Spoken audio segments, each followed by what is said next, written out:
Hello friends, our topic today is the autonomic nervous system, or ANS.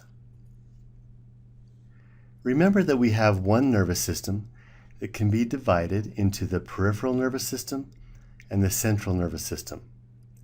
The peripheral nervous system can be divided into the somatic nervous system, over which we have voluntary control, and the autonomic nervous system, or ANS, which we do not control voluntarily. The two branches of the ANS include the sympathetic nervous system and the parasympathetic nervous system.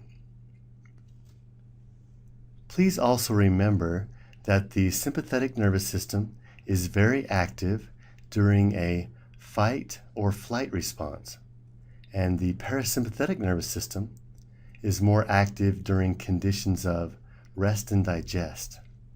For example, the sympathetic nervous system would be very active in your body if you were being chased by a bear.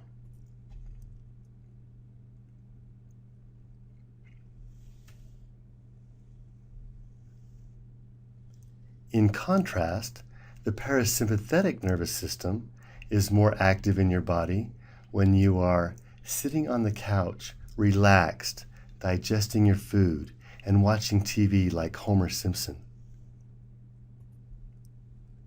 Neurons of the ANS innervate effectors that are not under voluntary control. Think of organs and glands or effectors in your body which you do not voluntarily control.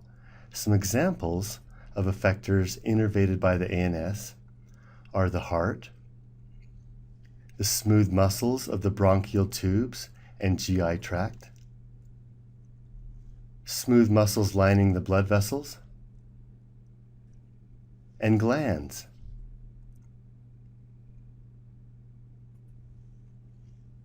It takes two neurons to get from the CNS to the effectors that are innervated by the ANS. The first is called the preganglionic neuron, and the second is called the postganglionic neuron. Notice that the preganglionic neuron for the sympathetic is shorter than the preganglionic for the parasympathetic. And notice that the postganglionic for the parasympathetic is shorter than the postganglionic for the sympathetic. The action potential will travel down the axon of the preganglionic neuron and reach the axon terminal where neurotransmitters are released. All preganglionic neurons of the ANS are cholinergic. This means that they make and release acetylcholine, abbreviated ACH, as their neurotransmitter. Postganglionic neurons of the parasympathetic nervous system are also cholinergic neurons, as are somatic motor neurons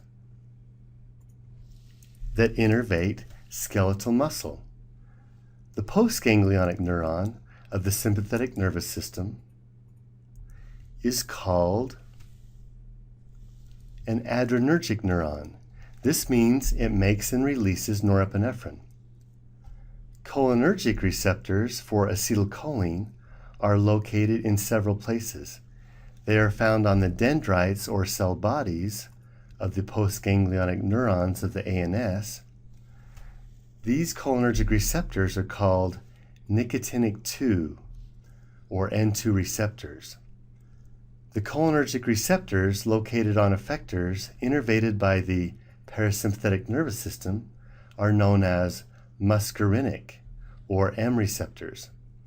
The effectors innervated by somatic motor neurons are skeletal muscles, and they also express cholinergic receptors. These receptors are called nicotinic 1 or N1 receptors. The adrenergic receptors located on effectors innervated by the sympathetic nervous system can be either alpha or beta receptors. Epinephrine, also known as adrenaline, is released from the adrenal gland. and also binds to and activates adrenergic receptors on effectors. Also remember that the actions of the parasympathetic and sympathetic systems are in opposition to one another. For example, with the heart, the parasympathetic system slows heart rate, and the sympathetic system increases heart rate. Also, most organs are innervated by both branches of the ANS. This is called dual autonomic innervation. Lastly, remember that one receptor subtype from each system will tend to dominate in a tissue. For example, on the sympathetic side, cardiac myocytes have predominantly beta-1 receptors. The smooth muscle of airways have mostly beta-2 receptors, and alpha-1 receptors are the predominant receptors on the smooth muscles lining blood vessels. There are some exceptions to the dual autonomic innervation rule. The vast majority of blood vessels have no parasympathetic innervation, just sympathetic. Another exception is found with sweat glands. Sweat glands also lack parasympathetic cholinergic innervation and are exclusively innervated by the sympathetic division.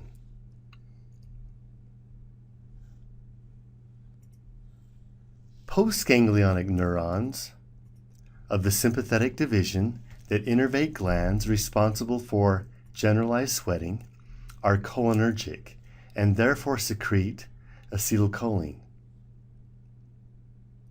This is the exception to the rule, since postganglionic sympathetic neurons usually secrete norepinephrine.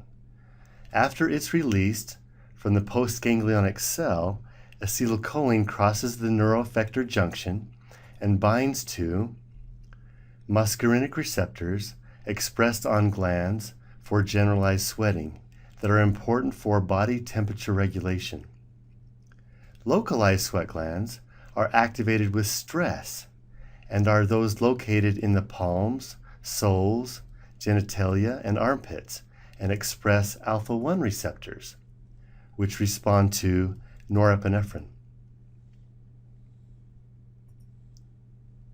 To help keep track of the actions of the receptors, please remember that oddly numbered subtypes are usually excitatory, and evenly numbered are usually inhibitory. As an example, beta-1 is oddly numbered, so you would expect it to be excitatory. Activating beta-1 on the cardiac myocytes increases heart rate and force of contraction. Beta-2 is evenly numbered, so you would expect it to be inhibitory. Beta-2 is the predominant adrenergic receptor on the smooth muscle lining the airways of the respiratory system. Activating beta-2 causes bronchodilation, which means opening the airways for increased ventilation. Alpha-1 is the predominant receptor on the smooth muscle of vessels.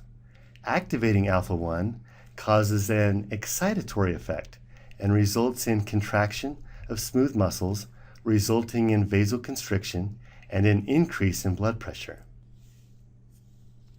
Also, it's important to know that all adrenergic receptors, as well as all muscarinic receptors, are G-protein coupled receptors. This allows them to be either excitatory or inhibitory. In contrast, nicotinic receptors are not G-protein coupled receptors, but their activation will increase permeability of sodium or calcium in postganglionic neurons or skeletal muscles, hence they are always excitatory. One more time, please remember that evenly numbered adrenergic and muscarinic receptors tend to be inhibitory, and oddly numbered tend to be excitatory. Nicotinic receptors are always excitatory, regardless of the subtype. In summary, cholinergic neurons release acetylcholine. Adrenergic neurons release norepinephrine. All autonomic nervous system neurons are cholinergic except postganglionic sympathetic neurons, which are nearly always adrenergic.